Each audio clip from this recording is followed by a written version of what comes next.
अष्टाध्यायी पर आधारित लघु सिद्धांत कौमुदी का तद्धित प्रत्यय प्रकरण, इस विषय पर हम चर्चा कर रहे हैं। और आज मैं पुनः आपके सामने तद्धित प्रत्यय से संबंधित कुछ अन्य सूत्रों और उनसे बनने वाले जो शब्द हैं उन पर चर्चा करूंगी। पूर्व व्याख्यान में मैंने आपके सामने ये सूत्र पढ़ा था, इस पर मैंने चर्चा भी की थी आपके साथ, परंतु इसमें कुछ अन्य बातें जो ध्यान देना अनिवार्य है उन पर आज मैं विस्तार से आपके सामने चर्चा करूंगी। और सूत्र है राज श्वशुरात यत। और इस सूत्र में दो शब्द हैं, एक है राज और एक श्वशुर। और राज का राजन से राज और श्वशुर श्वशुर शब्द से ही बनता है। और राज श्वशुरात पंचमी भक्ति एक वचन है। और यत तो कहने का तात्पर्य है कि इस सूत्र के अनुसार राजन और श्वशुर इन शब्दों से यत प्रत्यय होता है। सूत्र में ये नहीं बताया गया कि ये किस अर्थ में होता है। हम पूर्व में ही हमने कहा तस्यापत्यम सूत्र के द्वारा, क्योंकि ये सभी सूत्र अपत्याधिकार में आते हैं तो सभी में एक तो सामान्य रूप से अपत्य अर्थ में ये प्रत्यय लगते हैं, इसलिए प्रत्येक बार ये कहने की भी आवश्यकता नहीं होती है कि अपत्य अर्थ में ये प्रत्यय प्रयोग किए जाते हैं, परंतु कुछ विशेष परिस्थितियों में इनका अर्थ क्या होता है ये जानना अनिवार्य होता है। तो अभी तक हमने इस सूत्र के माध्यम से यही जाना कि राजन शब्द और श्वशुर शब्द से अपत्य अर्थ में अर्थात संतान अर्थ में यत प्रत्यय का प्रयोग होता है। अब वार्तिककार कात्यायन ने यहाँ इन शब्दों को देखकर उनके विषय में कुछ विशेष अपना वार्तिक दिया है। और वार्तिक उन्होंने कहा राज्ञा जाता वेविति वाच्यम, अर्थात जो राजन शब्द है, यहाँ पे राजन और श्वशुर दो शब्दों की बात की गई थी। तो राजन शब्द के संबंध में आचार्य कात्यायन का कहना है कि राजन शब्द से जाति अर्थ में ये प्रत्यय होता है। तो जैसा कि मैंने अभी आपको बताया कि ये सामान्य रूप से तस्यापत्यम से अपत्य अर्थात संतति अर्थ में ये प्रत्यय लगते हैं, लेकिन यहाँ पे जो यत प्रत्यय है उसके लिए विशेष बात यह है कि ये राजन शब्द से ये प्रत्यय लगता है तो ये राजन ये जाति अर्थ में प्रयुक्त होता है। तो जाति की बात करें तो हमारे शास्त्रों में चार जातियों की बात की गई, ब्राह्मण, क्षत्रिय, वैश्य और शूद्र। तो यहाँ राजा की जाति क्षत्रिय होती है, राजा क्षत्रिय कहलाते हैं। तो यहाँ विशेष रूप से हमें ये जानना चाहिए कि इससे बनने वाला जो शब्द है वो क्षत्रिय के लिए प्रयुक्त होता है। और इसके बाद तो हम जब ये प्रत्यय करते हैं तो राजन से जब हमने यत प्रत्यय किया तो राजन यत ये स्थिति होती है हमारी। और उसके बाद हमारे पास एक सूत्र आता है ये च अभाव कर्मणो।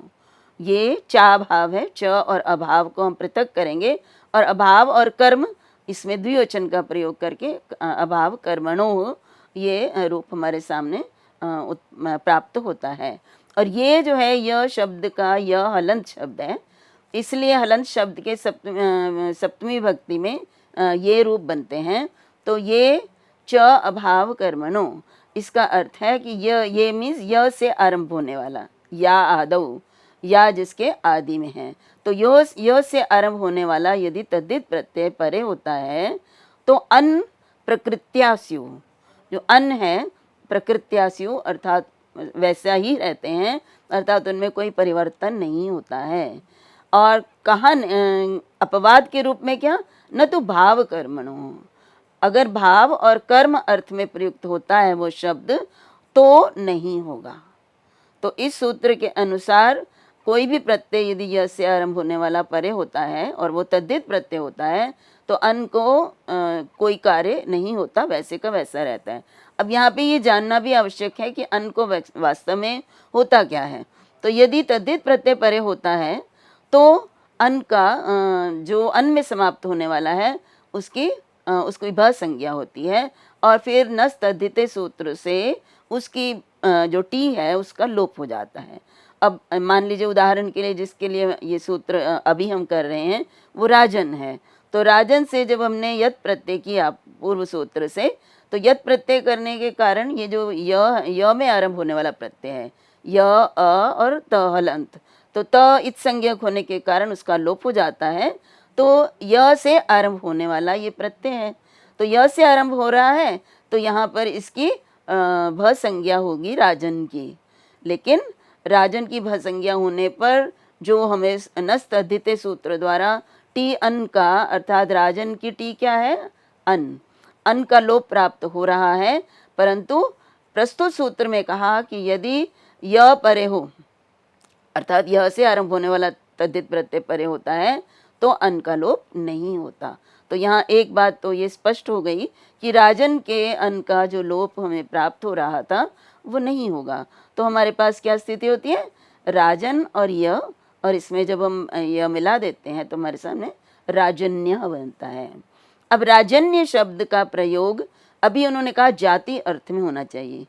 यद्यपि ये प्रत्यय संतति अर्थ में, अपत्य अर्थ में हुआ है, लेकिन इससे जो शब्द निष्पन्न हुआ है राजा की संतान, मैंने पहले भी बताया था कि राजा क्षत्रिय होता है और उसके अपत्य अर्थ भी क्षत्रिय के लिए ही होगा, लेकिन ये जो राजन्य शब्द है ये अपत्य अर्थ में तो प्रत्यय किया, लेकिन इसका अर्थ क्या है, क्षत्रिय। तो ये राजन्य शब्द क्षत्रिय के लिए ही जो है प्रसिद्ध हो गया। इसके उदाहरण के लिए जैसे कहा ब्राह्मणो अस्य मुखम आसीत् बाहु राजन्यः कृतः उरु यदस्य तद्वैश्यः पदभ्याम शूद्रो अजायत। जब चतुर्वर्ण की बात की तो उन्होंने कहा कि ब्राह्मणों अस्य मुखम आसीत्, उसके बाद बाहु राजन्य के कृता, तो यहाँ राजन्य शब्द का प्रयोग क्षत्रिय के लिए किया गया है। इसी कारण से यहाँ वार्तिककार ने कहा कि राजन शब्द से जो प्रत्यय लगाएंगे वो जाति अर्थ के लिए ही होगा। इसी प्रकार से श्वशर्यु शब्द, तो यहाँ श्वशर्यु यहाँ श्वश्रु शब्द होता है और श्वश्रु शब्द का अर्थ होता है जो ससुर, और ससुर का जो संतान होगी वो उस व्यक्ति का क्या कहलाएगा, हमारी भाषा में साला। तो साला के लिए श्वशुर्य शब्द का प्रयोग होता है, और वो श्वशुर्य शब्द बनता कैसे है वो मैं अभी आपके सामने स्पष्ट करूंगी, परंतु इससे पूर्व मैं आपको राजन्य के विषय में कुछ बातें जो हमारे व्याख्याकारों ने कही हैं ये बता रही हूँ। और व्याख्याकारों का कहना है कि प्रत्यय में समाप्त होने वाला जो शब्द है, अर्थात यद प्रत्यय में समाप्त होने वाला शब्द यदि क्षत्रिय जाति उससे गम्य है तो अपत्यमेव राज्ञो न क्षत्रिय ज्ञाति, मतलब कि वो राजा का अपत्य ही कहलाएगा। क्षत्रिय जाति है लेकिन अपत्य अर्थ, इसीलिए तो अपत्य अर्थ में प्रत्यय होगा।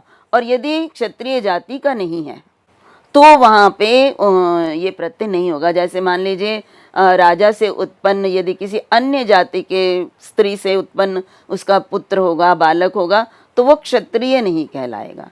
क्षत्रिय वही कहलाएगा जो राजा क्षत्रिय से ही उत्पन्न जो संतान होगी वही राजन्य कहलाएगी।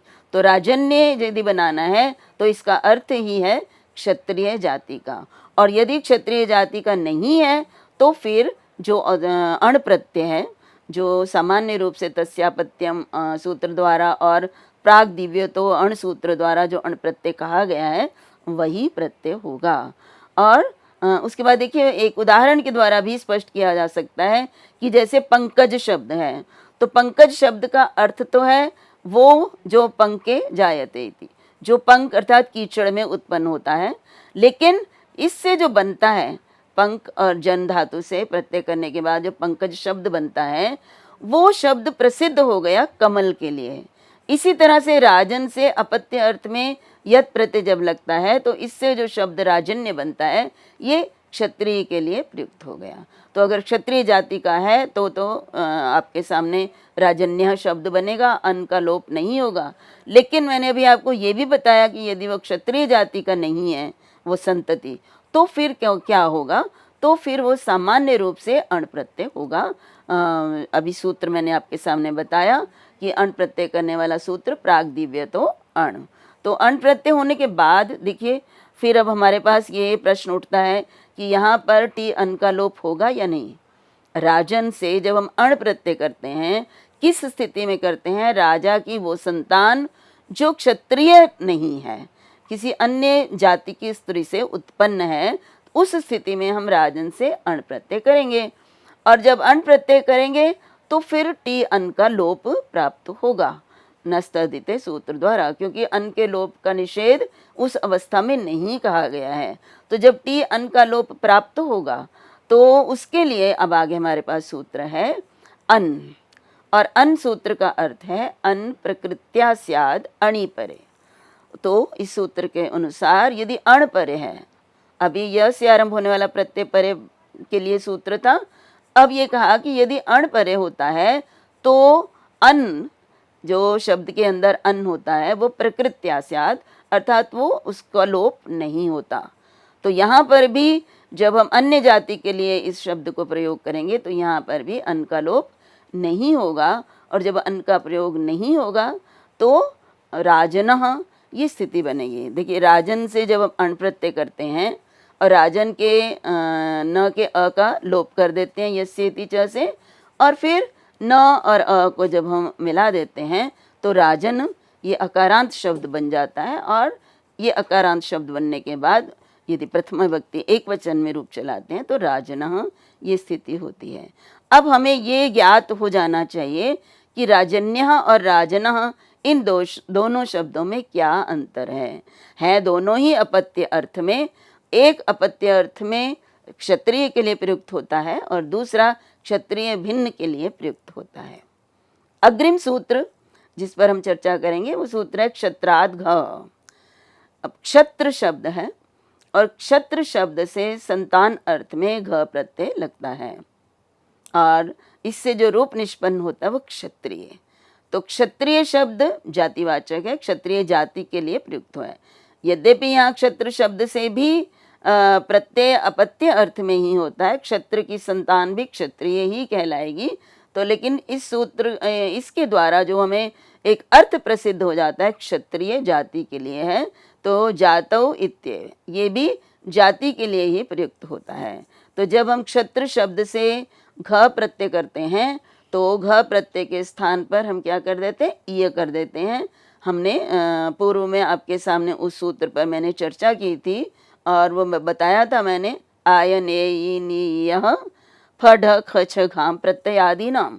तो ये सूत्र था जिसके अनुसार यदि प्रत्यय के आदि में घ होता है तो उसके स्थान पर ईय हो जाता है। तो यहाँ पर क्षत्र और घ और घ के स्थान पर जब हम ईय करते हैं तो क्षत्र के अकार का त्र के अ का लोप करते हैं और ये मिलाते हैं तो क्षत्रिय शब्द बनता है, और जब हम प्रथमा एक वचन में रूप बनाते हैं तो क्षत्रिय बनता है। अब यहाँ पर भी ये प्रश्न है कि यदि वो क्षत्र से उत्पन्न संतान क्षत्रिय जातिवाचक नहीं है तब तो नहीं होगा ये प्रत्यय घ प्रत्यय। घ प्रत्यय उसी जो है शब्द में होता है जब वो शब्द जो क्षत्र शब्द है वो जातिवाचक हो। तो जातिवाचक ना होने की स्थिति में क्या रूप बनता है, तो वो बनता है क्षात्रि ही। तो क्षत्रिय और क्षात्रि अर्थ दोनों का एक है। क्षत्रिय क्षत्र से उत्पन्न है, क्षात्रि भी क्षत्र से उत्पन्न है। क्षत्रिय क्षत्रिय जाति का है और क्षात्रि किसी अन्य जाति के अपत्य के लिए प्रयुक्त होता है। तो क्षात्रि किस प्रकार से फिर बनेगा, घ प्रत्यय तो होगा नहीं, तो घ प्रत्यय नहीं होगा तो क्षत्र से पूर्व में हम सूत्र कर चुके अत इय अकारांत है, इससे अपत्य अर्थ में संतान अर्थ में ईय प्रत्यय होगा। तो जब हम क्षत्र से ईय प्रत्यय करते हैं ई शेष रहता है, ञ लोप हो जाता है इत संज्ञक होने के कारण, और ञ का लोप करने का प्रयोजन ही यही है कि यहाँ पे आदि अच को वृद्धि की जाए तद्धितेश्वर चाम आदि से। तो क्ष के जो अ है उसको वृद्धि करेंगे तो आ हो जाएगा। तो क्षात्र और त्र के अ का मैंने लोप आपको बताया है यस्येति च से, और फिर ई का इसमें ई मिलाएंगे तो क्षात्री ये रूप बनेगा। तो इस प्रकार से क्षत्रिय और क्षात्रि ये दो रूप तद्धित प्रत्यांत हैं, और दोनों ही का अर्थ यद्यपि अपत्य अर्थ में प्रत्यय होने पर भी इन दोनों का अर्थ परस्पर भिन्न है। अब अगला सूत्र जिस पर मैं आपके सामने चर्चा करूंगी वो सूत्र है रेवत्यादिभ्य ठक। रेवती आदि गण में जो पढ़े गए शब्द हैं उनसे ठक प्रत्यय होता है अपत्य अर्थ में संतान अर्थ में। रेवत्यादि यहाँ पे रेवती और आदि इन दोनों में जब हम संधि करते हैं तो रेवत्यादि बनता है। और यहाँ पे देखिए ये संशय नहीं होना चाहिए कि रेवती ह्रस्व इकार है, या दीर्घ इकार है, क्योंकि रेवती शब्द दीर्घ इकारांत होता है। इसलिए जब हम संधि विच्छेद करते हैं तो रेवती दीर्घ इकारांत और आदि, इस प्रकार से रेवती आदि और रेवत्यादि बनता है। और फिर रेवत्यादिभ्यश ठक, और आदिभ्यः ठक है, और फिर विसर्ग के स्थान पर शत्व होकर यहाँ पे रेवत्यादिभ्यश ठक, इस प्रकार से रूप बनता है। तो इस सूत्र का अर्थ है कि रेवती आदि गण में पढ़े गए, रेवत्यादि में रेवती आदि गण में पढ़े गए जितने भी शब्द हैं उनसे अपत्य अर्थ में ठक प्रत्यय होता है।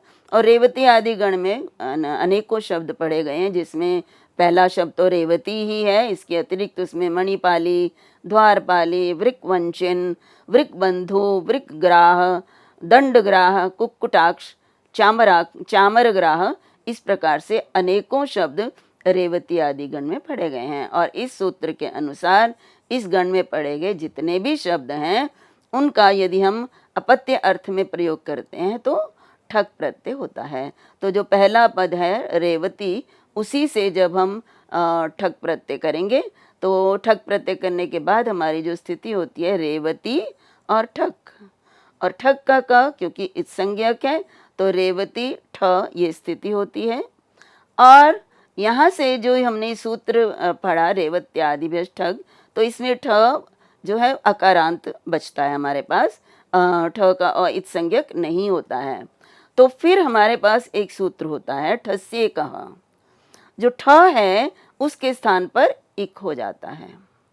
तो किसी भी अंग के बाद यदि ठ होता है तो उसके स्थान पर इक आदेश हो जाता है। अब यहाँ पे देखिए, ये देखना है हमें कि ठ के स्थान पर इक कहा गया है। यदि सूत्र की बात देखें तो सूत्र में ठस्य कहा, और ठस्य शब्द किससे बनता है? षष्ठी भक्ति से। और वो कैसे बनता है? यदि ठ का उसमें मिला हो, अकारांत हो, तो ठस्य कहने का मतलब है कि पूरे ठ का, अर्थात उसमें केवल ठ का नहीं, उसमें जो अ मिला हुआ उस संपूर्ण ठ का जो है वो क्या हो जाता है? इक हो जाता है। इसी तरह से जब उन्होंने इक कहा है तो इकह, ये इक पूरा अकारांत शब्द है और प्रथमा विभक्ति एक वचन में प्रयोग है। तो मैं ये बताना चाहती हूँ कि यहाँ पर ठ के स्थान पर जो इक कहा गया है वो पूरे ठ के स्थान पर इक होगा। तो पूरे ठ के स्थान पर इक करेंगे, और जब हम करेंगे इक करेंगे तो हमारे पास स्थिति हो जाएगी रेवती और इक, अकारांत इक। तो रेवती और इक। अब यहाँ पर एक प्रश्न जो बहुत ही महत्वपूर्ण है, जिस पर हमें चर्चा करनी चाहिए। हमने एक सूत्र पढ़ा हुआ है स्थानिवद आदेशो अनल विधौ, कि आदेश स्थानी के समान होता है। तो यहाँ पर आदेश और अनल विधौ, अल विधि को छोड़कर, अर्थात एक वर्ण को मानकर यदि वो विधि की जाती है स्थानी के स्थान पर आदेश की, तो वहाँ पर आदेश स्थानी के समान नहीं होता है। तो यहाँ पे ठ अनेकाल है, दो अल हैं, ठ और अ, और जो इक है वो भी अनेकाल हैं, ई क और अ। तो यहाँ पर जो आदेश है ये स्थानीवत माना जाएगा। तो ठक, ठ के स्थान पर जो इक है, तो वैसे तो इसमें पहले भी ठक था और उसके स्थान पर इक भी क में समाप्त हो रहा है, तो उतना समस्या नहीं आती। परंतु मैं इसलिए बताना चाहती हूँ कि ऐसे भी प्रयोग आते हैं जहाँ पर प्रत्यय जो है जिसके स्थान पर जब वो प्रत्यय किया जाता है तो उसमें परिस्थितियाँ बदल जाती हैं। तो उन परिस्थितियों में हमें ये देखना पड़ेगा कि आदेश जो है अनेकाल है या एकल वाला है, क्योंकि सूत्र कहता है कि आदेश स्थानी जैसा होता है, अर्थात जिसके स्थान पर आदेश किया जाता है वो जो कार्य स्थानी को होते हैं वो सब आदेश को भी होंगे, परंतु उसमें स्पेशल विशेष रूप से कहा गया कि तभी होगा जबकि वो एक अल के स्थान पर या एक अल के मान को मानकर वह आदेश ना किया गया हो। तो ये ध्यान रखना है। तो यहाँ पर तो ठक भी कित है और उसके स्थान पर जो इक किया गया है। हाँ देखिए, यहाँ ये भी ध्यान रखिएगा कि मैंने अभी आपको बताया कि इक अकारांत है और ठक में जो ठक जो है क में समाप्त हो रहा है। और हमने अभी सूत्र पढ़ा कितीच, और उस सूत्र के अनुसार कित जो है प्रत्यय परे होने पर आदि वृद्धि होती है। तो यहाँ पर जो इक है जो ठ के स्थान पर हुआ है वो क में समाप्त नहीं हो रहा है। इसलिए मैंने आपको स्थानीय वदादेशो नल विधौ सूत्र का स्मरण करवाया है कि यहाँ पर नहीं तो संशय हो जाता है कि यहाँ पर किस प्रकार से हमने आगे कार्य किया है, क्योंकि इक जो है अकारांत है, कित नहीं है, तो रेवती के ए को वृद्धि कैसे हो गई? तो उसका उत्तर यही है कि क्योंकि ये ठक के स्थान पर हुआ है और ठक प्रत्यय कित है, इसको भी हम कित ही मानेंगे स्थानीय वदादेशो अनल विधौ से। और कित मानने पर यहाँ पर हमने इसमें रे के जो ए है उसको वृद्धि करी है।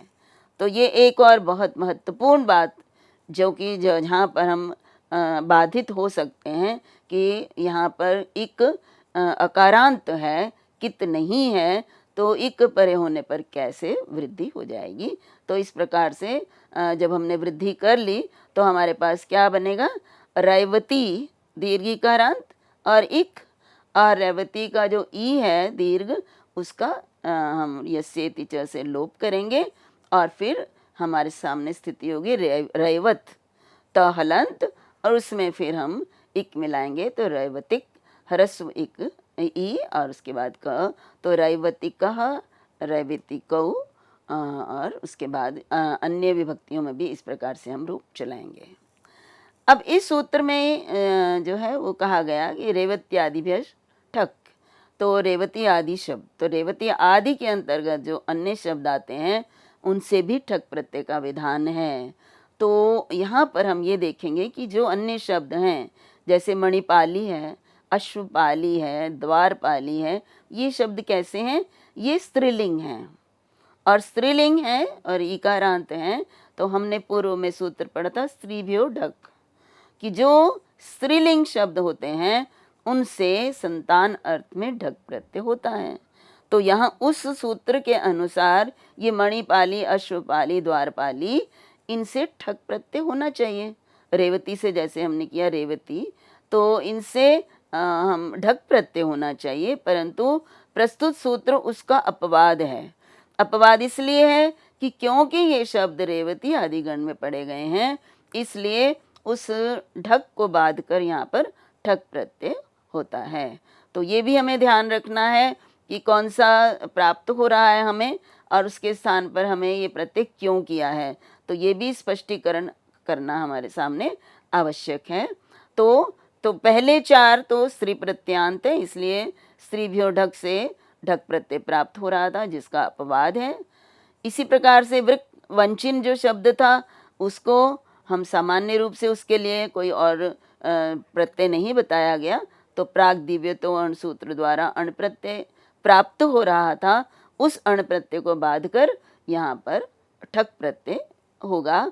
इसी प्रकार से जो बाकी शेष बच गए हैं हमारे सामने, और जैसे दंडग्राह, वृकग्राह, कुक्कुटाक्ष और चामरग्राह, ये सारे अकारांत हैं और अकारांत शब्दों के लिए हमारे पास सूत्र है अतः इय। अतः अकारांत शब्दों से इय प्रत्यय होता है अपत्य अर्थ में, परंतु प्रस्तुत सूत्र द्वारा इय ना होकर ठक प्रत्यय होता है। तो इस प्रकार से ये सूत्र अपवाद है अण प्रत्यय करने वाले सूत्रों का और साथ में इय प्रत्यय करने वाले सूत्रों का, क्योंकि जो शब्द भी और ढक प्रत्यय करने वाले सूत्र, तो इसका कारण यह है कि ये शब्द रेवती आदि गण में पढ़े गए हैं। तो रेवती आदि गण में जो भी शब्द पढ़े गए हैं उन सबको अन्य प्रत्यय नहीं होकर जो है ठक प्रत्यय ही होगा। अब अगला सूत्र जो आपके सामने है वो है जनपद शब्दात क्षत्रियात ऐं। इसमें इस सूत्र के देखिए, इसमें जो भी शब्द हैं उनके विषय में मैं आपको बताऊंगी। एक तो है जनपद शब्दात और दूसरा क्षत्रियात और तीसरा ऐं। तो यहाँ पे जनपद क्षत्रिय वाचकात, तो जनपद शब्दात क्षत्रियात का अर्थ है कि जनपद और क्षत्रिय इन दोनों का जो वाचक शब्द है, जनपद का भी वाचक शब्द हो और क्षत्रिय का, अर्थात एक ही शब्द यदि किसी जनपद का वाचक हो और क्षत्रिय का वाचक हो तो उससे अपत्य अर्थ में अय प्रत्यय होता है। ये बहुत ही जो है पौराणिक दृष्टि से भी देखा जाए तो आचार्य पाणिनि का अपने शास्त्रों से संबंधित रामायण महाभारत पुराण उनसे संबंधित उनकी रुचि उनके ज्ञान को भी स्पष्ट करता है कि उन्होंने रामायण महाभारत के शब्दों की सिद्धि करते हुए किस प्रकार से जो उस समय प्रचलित जो हमारी कथाएं हैं उनका भी ध्यान रखा। तो उस संबंध में यदि हम बात करें तो इस सूत्र का अपने आप में बहुत महत्व है। तो यहाँ पे देखिए जो पहला शब्द है वो है पांचालः। अब पांचाल शब्द जो है इसको जब हम किस प्रकार से ये बना है पांचाल शब्द, क्योंकि वास्तव में पंचाल जो स्थान का नाम है, जनपद का अर्थ स्थान है, देश है, नगर है, किसी के रूप में भी हो सकता है। तो यहाँ पर पंचाल जो है एक स्थान का नाम है और इससे जो पंचाल की संतान अर्थात पंचाल नामक स्थान पर या पंचाल देश में जो उत्पन्न होता है उससे यहाँ पर अय प्रत्यय का विधान किया गया है अपत्य अर्थ में। तो पंचालस्य अपत्यम और पंचाला नाम राजा, इस बात को भी हमें स्पष्ट करना है कि क्योंकि ये कहा गया कि वो शब्द होना चाहिए जो जनपद और क्षत्रिय दोनों के लिए प्रयोग किया जाता हो। तो पंचाल शब्द पंचाल नरेश के लिए, पंचाल के राजा के लिए भी प्रयुक्त होता है और पंचाल देश के लिए भी प्रयुक्त होता है। तो पंचाल शब्द ऐसा शब्द है जो जनपद के लिए भी प्रयुक्त होता है और फिर वहाँ का जो राजा क्षत्रिय, देखिए राजा जब हम कहेंगे तो वो क्षत्रिय ही होगा, तो वहाँ के क्षत्रिय अर्थात राजा के लिए भी प्रयुक्त होता है। तो जब हम कहते हैं पंचाल देश की संतान अर्थात पंचाल देश का राजा हम कहेंगे तो पंचाला नाम राजा होगा हमारा, और जब हम कहेंगे पंचाल नामक राजा की संतान तो पंचालस्य अपत्यम। यहाँ एक और प्रश्न है कि पंचाला नाम क्यों कहा? हमने ये कहा पंचाल की संतान, पंचाल नामक राजा जो पंचाल देश में उत्पन्न होता है उसको पंचाल ही कहते हैं, और पंचाल की संतान को जो वहाँ उनमें उत्पन्न होता है उसको पांचाल कहते हैं, और जो पंचाल देश का राजा होता है उसको भी पांचाल कहते हैं। ये ध्यान रखिए, पंचाल जो है उससे जो पांचाल बनता है वो पंचाल जो राजा होता है उसकी संतान को भी कहते हैं, और जो पंचाल का राजा स्वयं है उसको भी पांचाल कहते हैं। तो क्यों? क्योंकि पंचाल शब्द जनपद और राजा दोनों का, क्षत्रिय दोनों का वाचक होता है। तो यहाँ पे पंचालस्य राजा और पंचाला नाम राजा कहने का क्या प्रयोजन है? तो जब हम जनपदवाची शब्द का प्रयोग करते हैं तो उस अर्थ में उस शब्द को बहुवचन में प्रयोग किया जाता है, और अन्यथा यदि किसी व्यक्तिगत रूप में उसको प्रयोग करते हैं तो वो एक वचन में प्रयुक्त होता है। तो यहाँ पंचाला नाम जनपद के लिए प्रयुक्त किया गया है, इसलिए यहाँ बहुवचन का प्रयोग किया है। तो अभी के लिए इतना ही। अगले व्याख्यान में मैं आपको इससे बनने वाली सिद्धि के विषय में विस्तार से स्पष्ट करूँगी। तब तक के लिए आप सबको मेरा नमस्कार। सभी को धन्यवाद।